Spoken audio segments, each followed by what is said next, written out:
You also mentioned trauma awareness a lot in your talks and your videos.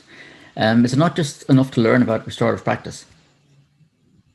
No, I don't think so. And this is new to me, I suppose, to be fair, only because initially I did my training, I became a trainer. It was, if you like, the traditional restorative practice model. But I know I was always aware of trauma, but in the last couple of years, I'm really beginning to see that you need that additional lens. You know, I know it might sound, oh my God, I have to learn restorative practice and trauma. Trauma's not complicated, you know, at the end of the day, it's not complicated. Just understanding that things have happened to people and they have or potentially have an impact on them.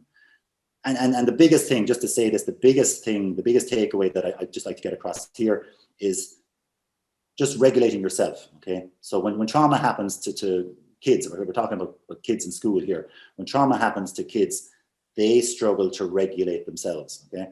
And, you know, teachers know what that means, you know, in 100 different ways. And what that happens then is that can trigger us. So all of a sudden, we're struggling to regulate ourselves. And then you're into, you know, you've got a teacher and a pupil who are maybe up here.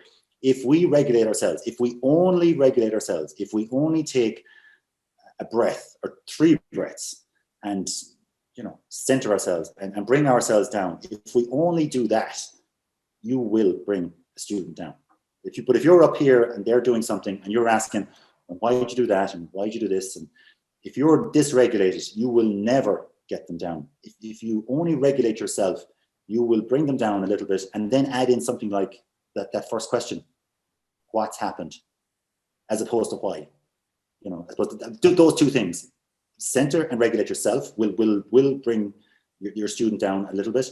And then asking that first question, what happened, as opposed to why. And that will get their, if you like, prefrontal cortex engaged as well. You know, you might need to take 5 minutes before you do this, but those 2 things, and that's trauma awareness. You know, trauma awareness is not some weird mystical thing. It's center yourself and start asking what happened as opposed to why. There's more to it, but I think even just getting that across is so crucial.